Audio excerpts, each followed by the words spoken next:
मेरे पापा ने मुझे बताया था एक्चुअली कि एमके यादव सर हैं, यूपीएससी की तैयारी कर रहे हैं। और मैं तो बहुत खुद को लकी फील करती हूँ, मेरी फ्रेंड ने आपको सजेस्ट किया था। मैंने आपका ही कोर्स इसलिए ज्वाइन किया था क्योंकि आपके कोर्स से ये था आंसर राइटिंग भी डे टू डे एक्टिव हो जाएगी। तो हस्बैंड यही बोले कि नहीं इनका सर का करो, आइए सबका बैच आ रहा है, तुम बस ये ज्वाइन करो। उसका फायदा सर मुझे ये हुआ, और मुझे नहीं पता सर मैं वो 5-5 मिनट में आंसर लिख रही थी वहाँ पे। तो सर से मैं एक बार मिला तो वो बोले कि तुम बस झेल जा किसी तरह मेरे को 1 महीना। सर जैसे आपने पहले क्लासेस ली थी साइंस ऑफ आंसर राइटिंग में, 8 से 10 क्लासेस शायद थी, तो उसके बाद एक दिमाग में एक फॉर्मेट सा बन गया था। तो आपका प्री के लिए यूपीएससी प्री के लिए भी कोई बैच चलता था, तो मेरा सर एक ड्रीम था कि कभी मैं मेंस दूंगा तो आपके साथ जो सिलेक्शन दिलाया वो आइए सभी था। Sir mains answer writing sir मैंने आपका कोर्स ज्वाइन किया था 2024 में। सर मेरा बेसिक मटेरियल केवल आपका था सर। लॉजिक ये तक मैं आपको पहले से जानता था। फिर मुझे एमके सर के बारे में पता चला। आपकी मैंने क्लासेस देखे हुए थे यूट्यूब पे। मैं आईएएस सर से एसोसिएटेड थी। I would say thank to the IAS team. The IAS hub नाम की कोचिंग है एमके यादव सर की। यादव सर के बारे में जानकारी मिली। मैंने आईएएस सबसे यूपीपीसीएस प्रीमियम बैच ज्वाइन किया था। IAS hub the IAS hub की वेबसाइट पर यूपीपीसीएस टॉपर्स की आंसर कॉपीज फ्री में उपलब्ध हैं। उन्हें आप हमारी वेबसाइट से डाउनलोड करके आंसर राइटिंग सीखें और अपनी रैंक सुनिश्चित करें। हेलो एवरीवन, मेरा नाम अर्चना कुमारी है। जो अभी 17th बीपीएससी का रिजल्ट आया है उसमें मुझे आरडीओ की जो पोस्ट है वो अलॉट हुई है। तो मैं आपको यहाँ पे अपनी स्ट्रेटजी शेयर करना चाहूँगी कि कैसे मैंने स्पेशली जो मेंस हैं वो 2 मंथ्स में प्रिपेयर किया था। पर इसके लिए मुझे आपको थोड़ा अपना बैकग्राउंड बताना होगा कि हर किसी की लाइफ में अप्स एंड डाउन्स होते हैं, तो हमें जो है पेशेंस बना के रखना चाहिए और अपनी मेहनत पे कभी भी जो होता है ना कि हम अपना ट्रस्ट लूज़ कर देते हैं कि पता नहीं होगा या नहीं होगा, हमें इस चीज़ पे फोकस हटा के अपने पे बिलीव रखना चाहिए कि अगर हम मेहनत करेंगे तो कभी ना कभी हमें इसका रिजल्ट पक्का मिलेगा। तो मैं भी आप ही की तरह थी कुछ दिनों पहले तक, जब तक रिजल्ट नहीं आया था, फुल ऑफ एंजाइटी डिप्रेशन की होगा या नहीं होगा, क्योंकि जो मेरी जर्नी है वो भी काफ़ी लंबी है। स्टार्ट करते हैं 2024 से, जब एक्चुअली 17th बीपीएससी का प्रोसेस स्टार्ट हुआ था। तो मैंने 2024 का यूपीएससी प्रीलिम्स दिया था जिसमें मेरा सिलेक्शन जो है वो नहीं हुआ था, और यूपीएससी के प्रीलिम्स के जस्ट 1 वीक बाद मेरा यहाँ पे जम्मू एंड कश्मीर का एक एग्ज़ाम था, और मुझे उसमें पहले ही डिसाइड करना था कि मैं यूपीएससी प्रीलिम्स दूंगी या ये वाला जो एग्ज़ाम है स्टेट का इस पे फोकस करूंगी। तो मैंने डिसाइड किया था क्योंकि मैं यूपीएससी के लिए पढ़ रही हूँ मेनली, तो वही दूंगी, पर अनफॉर्चुनेटली वो नहीं हुआ। तो ऐसी सिचुएशन में आपको काफ़ी बुरा लगता है कि जब आपने एक एग्ज़ाम की तैयारी की हो प्रॉपरली बट आपका नहीं हो, और दूसरा एग्ज़ाम जो था वो जस्ट 1 वीक बाद था प्रीलिम्स के, तो ऑब्वियसली मैंने उसके लिए भी कुछ नहीं पढ़ा था, तो बट फिर भी मैं वो एग्ज़ाम दे के आ गई थी। तो रिज़ल्ट तब तक यूपीएससी प्रीलिम्स का रिज़ल्ट आया तो उसमें मेरा नहीं हुआ। तो उसके बाद अगेन मैं थोड़ा सा डिप्रेसिंग मोड में चली गई थी कि क्यों नहीं हो रहा इतना पढ़ने के बाद भी। तो मेरे साथ अच्छी बात ये थी कि तब तक मेरा जम्मू एंड कश्मीर का जो मैंने मेंस दिया था उसका रिजल्ट आउट हो गया और उसमें मेरे को इंटरव्यू कॉल आ गई थी, और यूपीएससी प्रीलिम्स के रिजल्ट के 10 दिन बाद ही जो है मेरा इंटरव्यू था। तो मैंने उसके लिए पढ़ा, अच्छे से प्रिपरेशन की। मॉक तो यहाँ पे ज़्यादा अवेलेबल नहीं थे उस टाइम पे, तो मैंने एक मॉक दिया था और मैं इंटरव्यू में गई। तो इंटरव्यू मेरा ठीक ठाक था, और ऐसा होता है हमारे साथ कि जब हम इंटरव्यू दे के आते हैं तो एक होप रहती है कि हमारा हो जाएगा। तो मेरे साथ भी वही था कि मुझे लगा अगर यूपीएससी प्रीलिम्स नहीं हुआ है तो कोई इशू नहीं है, शायद मेरा इसमें सिलेक्शन होना हो इसलिए नहीं हुआ। बट अनफॉर्चुनेटली जब लक आपके फेवर में काम ना कर रहा हो तो आपकी मेहनत तो इतनी काम नहीं आती है, कभी कभी थोड़ा सा लक फैक्टर भी चाहिए होता है।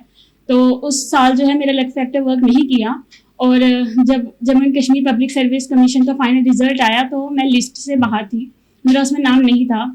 तो अगेन जो है 1 महीना उसके बाद मैं पूरा इसी चीज़ में थी कि मैं क्या करूँ, अब ना यूपीएससी हो रहा है, स्टेट पीसीएस में फाइनल में जाके आउट हो गई, और ट्रस्ट में वो बहुत बुरी सिचुएशन होती है। तो उसी टाइम पे रिजल्ट के 1 महीने बाद जो न्यूज़ होती है वहाँ पे हेडलाइंस में दिख रहा था कि बीपीएससी 17th में इतनी पोस्ट आई हैं। तो वो मेरे पापा ने भी देखा और उन सब ने मुझे बोला कि मुझे ये फॉर्म फिल करना चाहिए।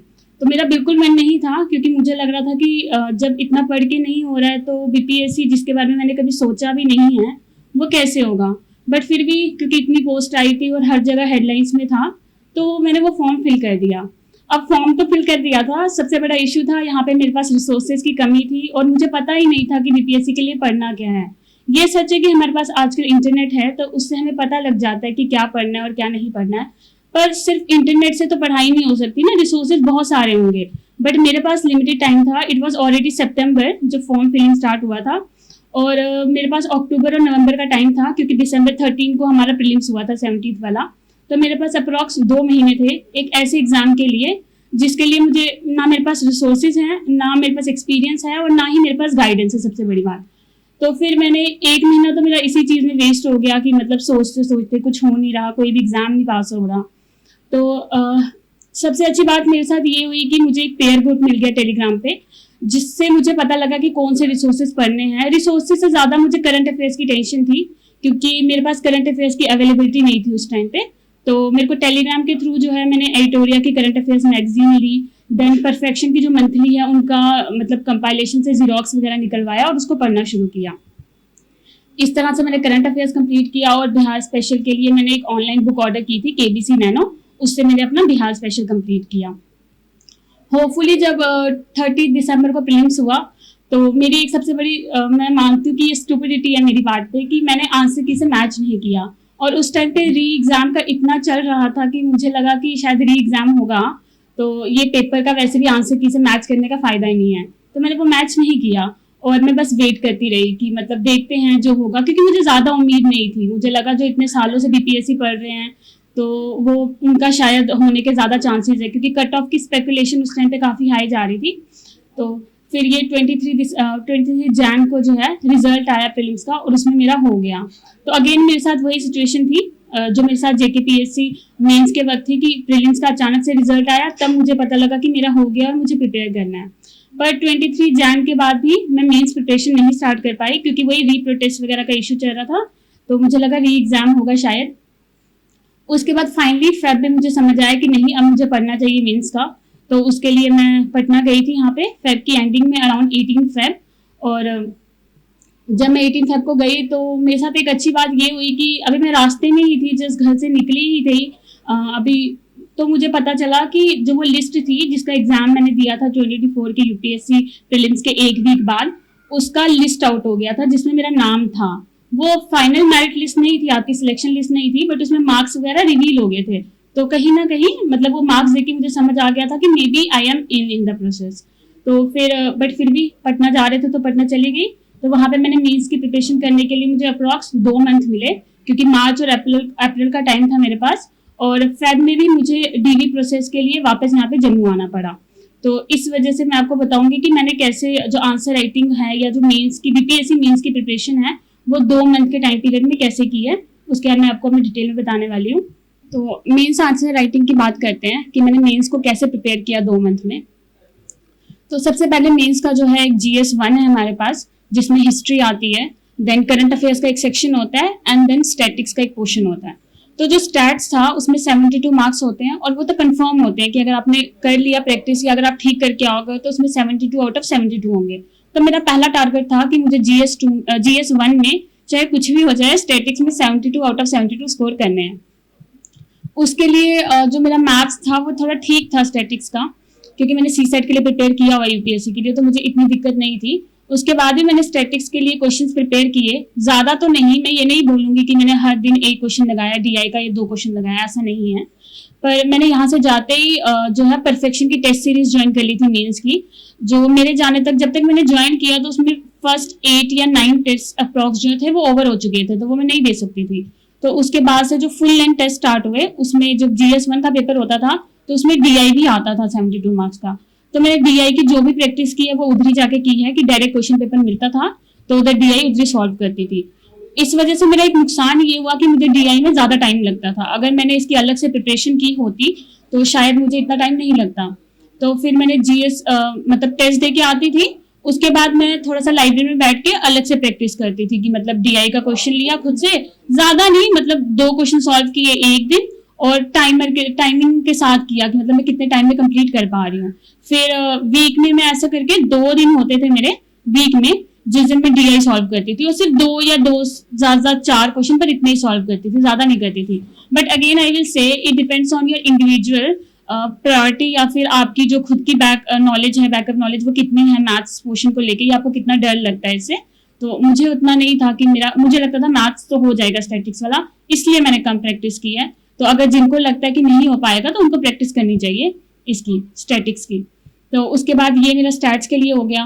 फिर हिस्ट्री के लिए, हिस्ट्री एक बहुत ही जो है हमें एक स्कोर दिलवा सकता है इजीली। मतलब हिस्ट्री के टॉपिक्स कन्वेंशनल टॉपिक्स होते हैं जो हमें ऑलरेडी पता होते हैं क्या पूछेंगे क्या नहीं पूछेंगे।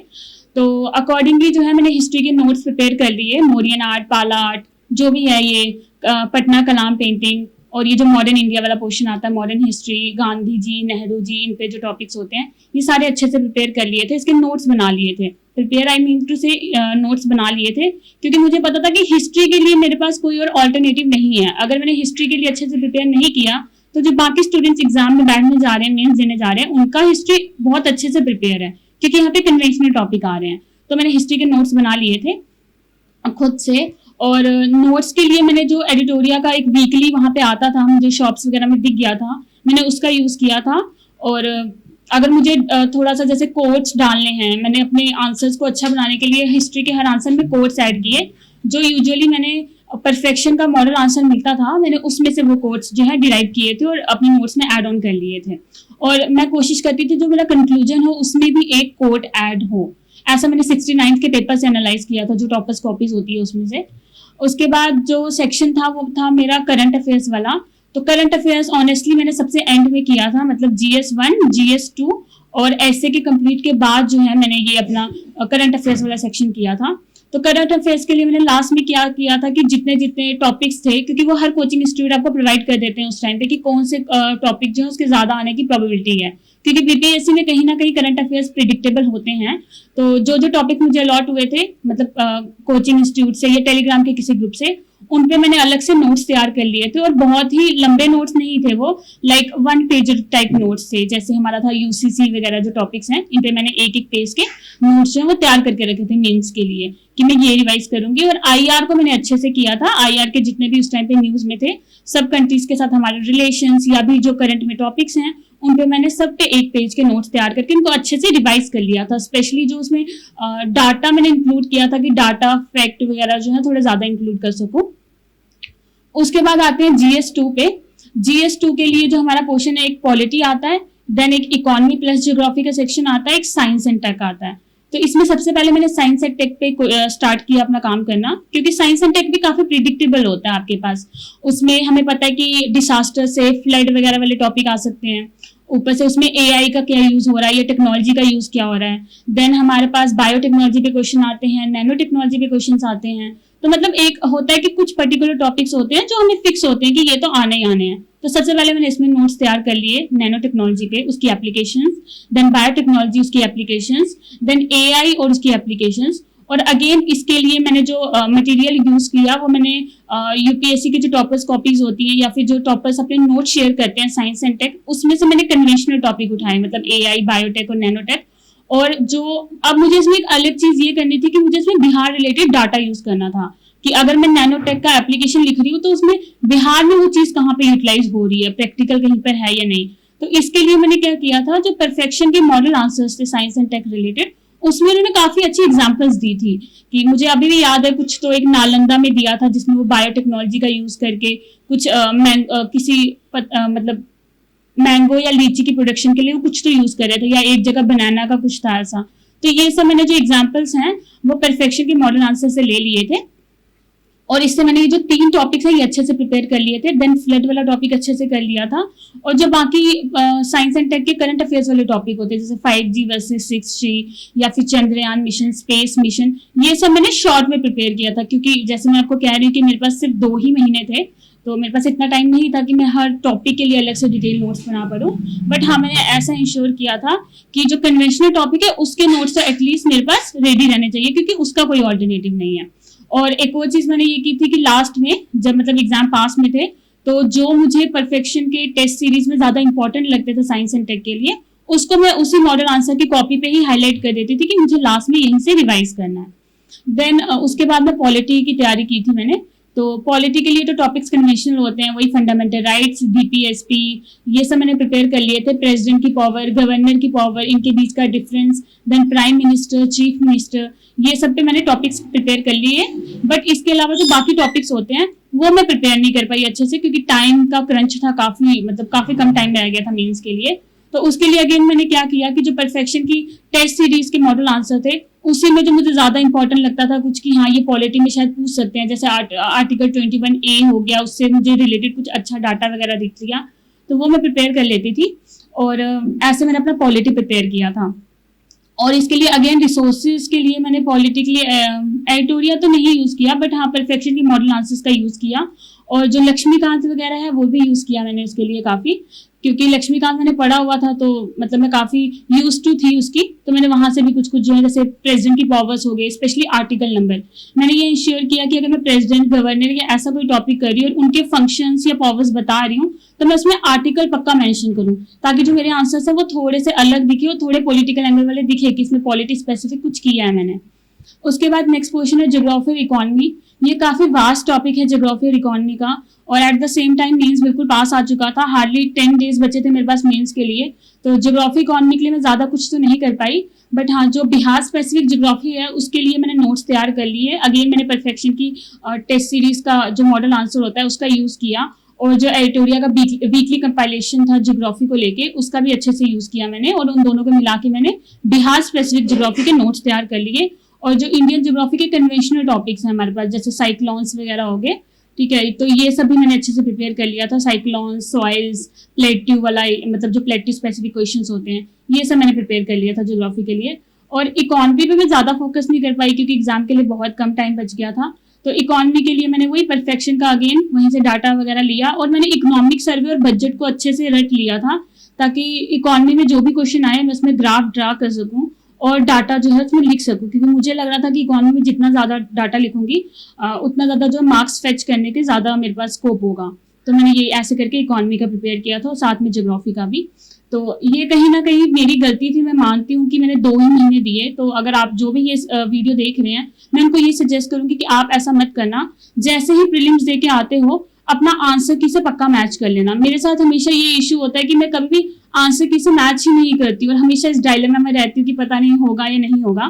तो आप लोगों के लिए मेरी एडवाइस है, जैसे ही प्रीलिम्स दे के आओ अपना आंसर की से पक्का मैच कर लो जैसे ही आंसर की आती है। होना ना होना सेकेंडरी थिंग है, मगर सबसे बुरा तब लगता है कि जब आपका हो जाए प्रीलिम्स और आपको समझ आए कि आपने 1-1.5 महीना बस रिजल्ट का वेट करने में वेस्ट कर दिया। तो आप ये सब गलती मत करना, क्योंकि ऐसे सेम मिस्टेक मैं 2 बारी कर चुकी हूँ। जब मेरा जम्मू एंड कश्मीर का जो प्रीलिम्स हुआ था उसमें भी मैंने सेम मिस्टेक की थी, आंसर की से मैच नहीं किया था, और अचानक से जब 20 या 25 डेज बाद जो है वो रिजल्ट आया तो मैंने देखा उसमें मेरा नाम है, मतलब प्रीलिम्स क्लियर हो गया है और मेंस के लिए सिर्फ 3 महीने बच गए हैं, जिसमें मुझे, क्योंकि Jammu and Kashmir public service commission mains का पैटर्न जो है यूपीएससी की तरह है, तो उतने ही सब्जेक्ट्स होते हैं, सेम पैटर्न्स होते हैं, नंबर ऑफ क्वेश्चंस सब सेम होता है, तो बहुत डिफिकल्ट हो गया मेरे साथ प्रिपेयर करने के लिए ये। और यही सेम मिस्टेक मैंने बीपीएससी प्रीलिम्स में भी की कि प्रीलिम्स दे के आ गई और आंसर की मैच नहीं की। तो जो मेरे टेलीग्राम के थ्रू फ्रेंड्स बने थे उन्होंने मुझे काफ़ी बारी बोला कि एटलीस्ट एक बारी आंसर की से मैच कर लो, बट वो एक फोबिया होता है कि पता नहीं होगा या नहीं होगा, तो मैंने इस डर से आंसर की मैच नहीं की। और जब 1.5 महीने बाद रिजल्ट आया तो मेरा लिस्ट में नाम था, तो मेरे पास सिर्फ मेंस के लिए 2 महीने या 2.5 महीने बच गए। और उसमें भी कभी कभी ऐसा होता है कि उस मेंस की प्रिपरेशन में भी आपको काफ़ी सफ़र करना पड़ता है, जैसे मुझे करना पड़ा। जब मेरा मेंस का एग्जाम था तो मैं 2 महीने के लिए पटना गई तो थी, मगर मैं अच्छे से पढ़ नहीं पाई, क्योंकि यहाँ पे डीवी, मेरा जम्मू एंड कश्मीर का जो एग्जाम था जिसमें मेरा सिलेक्शन हुआ था उसमें मेरा डीवी का प्रोसेस इनिशिएट हो गया, जिसके लिए मुझे यहाँ पे आना पड़ा। और जब मैं डीवी करवा के गई 1 वीक बाद, उसके बाद मेरा कुछ और इश्यूज हो गए थे थोड़े डॉक्यूमेंटेशन के, मतलब वो पहुंच नहीं पाए थे डिपार्टमेंट तक, तो उसके लिए मैं अलग से परेशान रहती थी। मुझे कॉल्स आ रहे हैं डायरेक्टरेट ऑफिस से कि ये डॉक्यूमेंट्स नहीं पहुंचा, आपका कैंडिडेचर रिजेक्ट हो जाएगा, तो इसकी अलग से टेंशन थी। तो मतलब बहुत ही हैक्टिक रहा है मेरा मेंस का प्रिपरेशन। तो मुझे लगता है कि अगर मैंने प्रीलिम्स के बाद ही आंसर की से मैच कर लिया होता तो कहीं ना कहीं मुझे आइडिया होता कि मेरा हो रहा है, तो मैं मेंस अच्छे से करती और शायद मेरी जो रैंक है वो और ज़्यादा बेटर होती। अब मेंस आंसर राइटिंग करनी क्या है, ये तो मैंने आपको रिसोर्सेज बता दिए, स्ट्रेटेजी बता दी, पर हर स्ट्रेटेजी हर किसी के लिए वर्क नहीं करती है। तो जो मेरे लिए वर्क की वो ज़रूरी नहीं है कि किसी और के लिए भी वर्क करे, बट हाँ आप एक्सपीरियंसेस से सीख सकते हो। तो मेंस आंसर राइटिंग के लिए मैंने क्या किया, जैसे पॉलिटी की बात करते हैं तो मैंने सोचा कि जो शॉर्ट क्वेश्चंस हैं उसमें मैं इंट्रो काफ़ी शॉर्ट रखूंगी, हार्डली 2 या 3 या 4 लाइन्स का, और उसमें भी मैं डाटा इंक्लूड करने की कोशिश करूंगी। डाटा रिलेटेड मेरा इंट्रो होता था। देन जो भी क्वेश्चन में डायरेक्टली पूछा है उसको मैं बॉक्स में हेडिंग करके उसके पॉइंट्स लिखती थी। 5 या 6 पॉइंट्स होते थे और मेरे हर पॉइंट के बाद ना एग्जाम्पल पक्का होता था, और इसके बाद कंक्लूजन जो है वो सिर्फ 2 से 3 लाइन में मैं खत्म करती थी। और जो लॉन्ग क्वेश्चन है 38 वाले बीपीएससी के लिए, तो उसमें भी पॉलिटी में उसमें थोड़ी सी इंट्रो बड़ी कर देती थी, बट एक ही पैरा में कंप्लीट करती थी, ऐसा नहीं कि 2 या 3 पैरा बना रही हूँ। तो और जो मेन टॉपिक होता था अगेन उसकी हेडिंग बनानी है और उसमें पॉइंट जितने जनरेट कर सकूँ उतने करने हैं। और जो ज्योग्राफी वाला क्वेश्चन है उसमें मैंने डायग्राम्स बहुत ज्यादा इंक्लूड की थी, मतलब मैप मैं देखती थी कौन से क्वेश्चन में कितने डायग्राम्स के स्कोप है वो मैं ऐड कर देती थी। और जो इकोनॉमी वाला होता था उसमें बार ग्राफ डाटा, खासकर इकोनॉमिक सर्वे और बजट, उसको अच्छे से रट लेना है बिल्कुल, कि जो भी क्वेश्चन आए जहाँ पे एग्रीकल्चर का आ गया तो मैं जितने मेरे पास डाटा होते हैं जो उसमें फिट बैठ रहे हैं मैं सब इंक्लूड कर दूंगी। और सिर्फ डाटा इंक्लूड नहीं करना है, उनकी प्रेजेंटेशन भी अच्छे से करनी है। देन हमारे पास साइंस एंड टेक था, उसमें मैं एक फ्लो चार्ट, उसमें आप ज्यादा डायग्राम तो नहीं बना सकते, तो उसमें मैं थोड़ा अट्रैक्टिव बनाने के लिए मैं उसमें फ्लो चार्ट का यूज करती थी, तो आप वो कर सकते हैं। और उसमें एग्जांपल्स का मैं भर भर के यूज करती थी, क्योंकि science and tech for me is all about examples, कि आपने कोई लाइन लिख दी आप उसको जस्टिफाई कैसे कर रहे हो। उसके बाद जो हिस्ट्री वाला पोर्शन है उसमें भी डायग्राम जो है काफी मैंने ज्यादा इंक्लूड की थी, स्पेशली जब मैं पेपर लगाने जाती थी परफेक्शन में, तब मैंने डायग्राम्स इंक्लूड की थी। बट अनफॉर्चुनेटली जैसा आपको पता है कि 17th बीपीएससी में जो GS1 था वो काफ़ी मतलब आउट ऑफ बॉक्स आ गया था, जिसकी हमें एक्सपेक्टेशन नहीं थी। जो स्टैटिक्स का पोर्शन था, मैं सच बोलती हूँ, स्टैटिक्स के पोर्शन में मेरा 1 और 30 मिनट्स चले गए थे। इट इज़ टोटली अनबिलीवेबल कि मेरे 1 और 30 मिनट सिर्फ स्टैट्स के पोर्शन में चले गए, और उसके बाद मैं बिल्कुल पैनिक मोड पे आ गई कि मेरा तो पेपर ही कंप्लीट नहीं होने वाला है। तो मतलब लिस्ट में आना तो दूर की बात है, मेरे से पेपर कंप्लीट हो जाए यही बहुत बड़ी बात है। बट मेरे साथ अच्छा ये हुआ कि जो ये 1 और 30 मिनट्स मैंने दिए, इससे मेरा स्टैट्स में अगर सारा ठीक हो गया क्वेश्चन, मगर मैंने एक स्टैटिक्स में गलती की जिसकी वजह से इतना टाइम लग गया, तो मैं आपको यही एडवाइस करूंगी वो गलती आप ना करें। मेरे से मिस्टेक ये हो गई थी कि जो स्टैटिक्स का पहले तो मैंने क्वेश्चन डिसाइड करने में ही सारा टाइम लगा दिया, मतलब 10 से 15 मिनट मेरे क्वेश्चन डिसाइड करने में चले गए कि कौन सा क्वेश्चन इसमें यूज करना है, मतलब कौन सा क्वेश्चन सिलेक्ट करूँ। उसके बाद जब मैंने फाइनली क्वेश्चन सिलेक्ट कर लिया तो जो पहला स्टैट्स था वो तो मैंने बना लिया, पर इतना लेंदी था कि उसमें मेरा मतलब 1 घंटा तब तक खत्म हो चुका था। उसके बाद मेरे पास 30 मिनट्स बचे थे। उस 30 मिनट्स में भी मैंने क्या किया कि जो दूसरा क्वेश्चन स्टार्ट किया मैंने, उसमें मुझे याद है कि एक पार्ट नंबर C या D था उस क्वेश्चन का, जिसमें मैं स्ट्रक हो गई। मुझे क्वेश्चन पढ़ के समझ ही नहीं आ रहा था कि ये पूछना क्या चाह रहे हैं। अब इसमें मैंने गलती क्या की कि उस पार्ट में मैंने 10 मिनट वेस्ट कर दिया। आपने मतलब अगर मैं मान लो D पार्ट है तो मैं उसको कर रही हूँ, मुझे क्वेश्चन नहीं समझ आ रहा, मैं उसमें स्ट्रक हूँ, 10 मिनट तक उसी में बैठी हूँ कि इसका क्या होगा। तो 10 मिनट के बाद मैंने खुद को समझाया कि ये गलत बात है, मैं इसका E वाला जो पार्ट है या जो नेक्स्ट पार्ट है वो कर लेती हूँ, उसके बाद बाकी जो पेपर बचा हुआ वो कंप्लीट करती हूँ। एक पार्ट छूट भी जाएगा तो बहुत बड़ी बात नहीं है। पर उस टाइम पे मेरे जहन में ये चल रहा था कि नहीं, स्टैटिक्स में तो कुछ भी हो जाए 72 आउट ऑफ 72 चाहिए, वरना मैं रेस से बाहर हूँ। तो ये गलती आपने नहीं करनी है। अगर कोई पार्ट नहीं आ रहा तो उसकी स्पेस छोड़ दो और आगे जो है वो स्विच कर लो। तो फिर उसके बाद मैंने वो D पार्ट छोड़ दिया था और नेक्स्ट पार्ट करके हिस्ट्री वाले सेक्शन पे चली गई थी। और कोइंसिडेंटली जब मेरा हिस्ट्री का पेपर ऑलमोस्ट कंप्लीट हो गया तो वो जो पार्ट था जिसका मतलब मैं डाउट थी या जो मुझे भूल गया था बीच में, जिसके लिए मैंने स्पेस छोड़ी थी, मुझे याद आ गया कि इसको कैसे करना है, और मैंने फटाफट से जाके वो वाला पार्ट जो है फटाफट से सॉल्व कर लिया। 1-2 मिनट में हार्डली वो सॉल्व हो गया था। तो इससे मेरा थोड़ा कॉन्फिडेंस बूस्ट हुआ कि ओके, मेरा स्टैटिक्स का पोर्शन ठीक हो गया है, हिस्ट्री कंप्लीट हो गया है। बट हिस्ट्री कंप्लीट होने के बाद मेरे पास करंट अफेयर सेक्शन के लिए सिर्फ 35 मिनट्स अराउंड जो थे वही बच गए थे, 30 से 35 मिनट्स। उसमें मुझे पूरा करंट अफेयर्स करना था, तो मैंने फुल स्पीड जितनी मैं कर सकती थी उतनी की और करंट अफेयर्स भी जैसे जैसे कंप्लीट कर लिया। बहुत अच्छा तो नहीं कर पाई क्योंकि ऑब्वियसली टाइम कम पड़ गया था करंट अफेयर्स के लिए, पर हाँ मैंने ये इंश्योर किया कि मैं सारे क्वेश्चन कंप्लीट कर लूँ और जो लॉन्ग क्वेश्चन है वो मैं अच्छे से कर लूँ। शॉर्ट वाला जो है थोड़ा मतलब 1 से 1.5 पेज भी होगा तो चलेगा। उसके बाद ये मेरी GS1 के लिए हुआ था। और GS2 में क्या हुआ था हमारे साथ कि एक साइंस का क्वेश्चन एक्स्ट्रा आ गया था, वो मैंने स्टार्ट में देख लिया, बट वो क्वेश्चन कहते हैं ना, मैं इमोशनल हो गई क्वेश्चन देख के साइंस एंड टेक में कि अरे ये तो सारे अच्छे से प्रिपेयर है, ये तो बहुत अच्छे से लिख देने हैं। तो ये गलती आपने नहीं करनी है क्योंकि आफ्टर ऑल हर क्वेश्चन की वेटेज 6 मार्क्स ही थी, तो मुझे उसी के अकॉर्डिंग लिखना चाहिए था। तो मगर मैंने उसमें बहुत अच्छे से लिखने का मतलब आप समझ सकते हो 6 मार्कर में मैंने 10 पॉइंट्स डाले हैं साइंस में, that too with flow chart, conclusion और इंट्रोडक्शन। तो ये गलती नहीं करनी है, जो शॉर्ट क्वेश्चन है उसको उतना ही लिखना है। उसके बाद साइंस एंड टेक का जो लॉन्ग क्वेश्चन था वो थोड़ा मतलब इतना मैं अच्छा नहीं लिख पाई, बट हाँ मैंने 3 से 4 पेज का लिख दिया था और वो हो गया था कंप्लीट साइंस एंड टेक। तो उसके बाद मैंने पॉलिटी स्टार्ट किया। पॉलिटी वाला क्वेश्चन मेरा काफी अच्छा गया था क्योंकि उसमें डाटा वगैरह सब तैयार था और कोई भी क्वेश्चन ऐसा नहीं था जो आउट ऑफ द बॉक्स पूछा उन्होंने, काफी प्रिपेयर्ड क्वेश्चन थे, तो वो मैंने अच्छे से कर लिए। देन ज्योग्राफी का जो क्वेश्चन था उसमें मेरे पास डायग्राम्स वगैरह सब अवेलेबल थी, तो वो मैंने अच्छे से लिख ली थी। और जो इकोनॉमी है उसके तो क्वेश्चन ही कम आए थे। तो इस तरह से जो GS2 है उसमें मुझे ज्यादा दिक्कत नहीं हुई, वो मैंने टाइमली कंप्लीट कर लिया था जो ये GS2 वाला क्वेश्चन है। इसके बाद अब बात करते हैं ऐसे पेपर की जो गेम चेंजर होता है हमारे लिए। तो ऐसे के लिए मैं ज़्यादा प्रैक्टिस नहीं कर पाई क्योंकि अगेन टाइम कम था। तो अगर आपके पास टाइम है तो आप ऐसे की अच्छे से प्रिपरेशन करके जाना। तो ऐसे के लिए जो पहले 2 टॉपिक्स होते हैं वो तो मैंने प्रिपेयर कर लिए थे, उसमें मैंने ज़्यादा प्रैक्टिस की जरूरत भी नहीं थी। मुझे सबसे ज़्यादा दिक्कत आई जो बिहारी प्रभाव वाला ऐसे आता है, उसके लिए पहले तो मुझे ये फोबिया होगा कि अगर आएंगे टॉपिक्स में मुझे समझ भी आएंगे या नहीं आएंगे, क्योंकि वो उनकी लैंग्वेज मुझे समझ आएगी कि नहीं आएगी।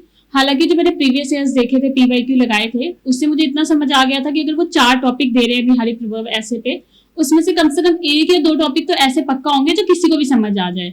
बट अगेन एक डर तो रहता है मन में। उसके लिए मैंने क्या किया था, जो IAS फ्री करके एक था कोई चैनल, उसका कुछ उन्होंने 100 या 150 के अराउंड कुछ बिहारी प्रभाव के विद मीनिंग दिए थे, जिसमें हम मतलब उन्होंने मीनिंग दिए थे सिंपली, वो मैंने उठाया मीनिंग याद करने के लिए कि किस बिहारी प्रभाव का क्या मीनिंग होता है। उसके बाद उसको लिखना कैसे है ये मैंने एनालाइज किया टॉपर्स कॉपी से, जो 6th रैंक की BPSC टॉपर्स कॉपीज होती है वैल्यूटेड वाली, उससे मैंने जो इंग्लिश, क्योंकि मैं इंग्लिश मीडियम से हूँ तो मैंने इंग्लिश मीडियम वाला पेपर उठाया और उसमें से एनालाइज किया कि इंट्रो कैसे लिखना है और कंक्लूजन कैसे लिखना है और बीच में चीजें कैसे लिखनी है। और स्पेशली जब आप बिहारी प्रभाव वाला ऐसे अटेम्प्ट करते हो तो आपको इस चीज का ध्यान रखना है कि जो टॉपिक पूछा है उसको आप हर पैरा या हर 2 पैरा के ग्राफ के बाद उसको आपने कहीं ना कहीं इंडिकेट करना है, ताकि जब एग्जामिनर आपका ऐसे पढ़े तो उसको ऐसा ना लगे कि आप बिल्कुल ही मतलब आप भूल ही गए हो कि टॉपिक क्या था। और खुद के याद रखने के लिए भी टॉपिक को बार बार देखते रहना जरूरी है और उसका वर्ड्स, जो की वर्ड्स है उस प्रभाव के, वो जरूर मेंशन करने हैं। तो इसके लिए मुझे एक बुक सजेस्ट की गई थी, जो एडिटोरिया की एक बुक आती है जिसमें बिहारी प्रभाव ऐसे को थोड़ा डिटेल में लिखा गया है। जितने भी बिहारी प्रभाव पे PYQ मतलब ऐसे आ चुके हैं या फिर जो बहुत ही कॉमन प्रभाव हैं, उन पे उन्होंने एक अच्छी सी डिटेलिंग की हुई है, जिसमें ऐसे की इंट्रोडक्शन लिखी हुई है, कंक्लूजन लिखी है। तो उसमें से मैंने ऐसे का कंटेंट तो डिराइव नहीं किया, बट अराउंड 32 से, जहाँ तक मुझे याद है 32 से 36 के अराउंड उसमें बिहारी प्रभाव पे ऐसे थे।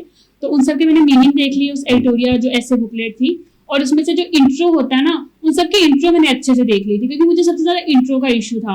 जो बाकी 2 एसेज होते हैं उसमें मुझे इंट्रो का इशू नहीं होता, क्योंकि या तो मैं उसमें पोइम से स्टार्ट करती हूँ या तो उसमें कोई स्टोरी बना लेती हूँ, फिक्शनल स्टोरी या फिर रियल लाइफ स्टोरी, उसमें मुझे दिक्कत नहीं होती है।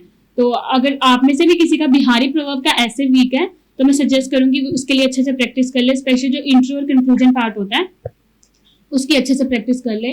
और जहां तक ऐसे में टाइमिंग की बात है, तो ऐसे में टाइम का इतना इशू नहीं होता है, आपके पास इनफ टाइम होता है, 3 ऐसे लिखने होते हैं तो टाइम की कोई दिक्कत नहीं होती है। पर हाँ, ऐसे की प्रैक्टिस जरूरी है, ताकि कोई भी टॉपिक आ गया तो उस पर आपको स्टोरी वगैरह आपने अगर पहले से प्रिपेयर की हो तो उसमें ज्यादा टाइम ना लगे। और ऐसे के लिए मैंने क्या किया था, ऐसे की प्रिपरेशन के लिए प्रैक्टिस तो मैं ज्यादा नहीं कर पाई थी, परफेक्शन में भी मैंने 2 ही ऐसे के टेस्ट लगाए थे।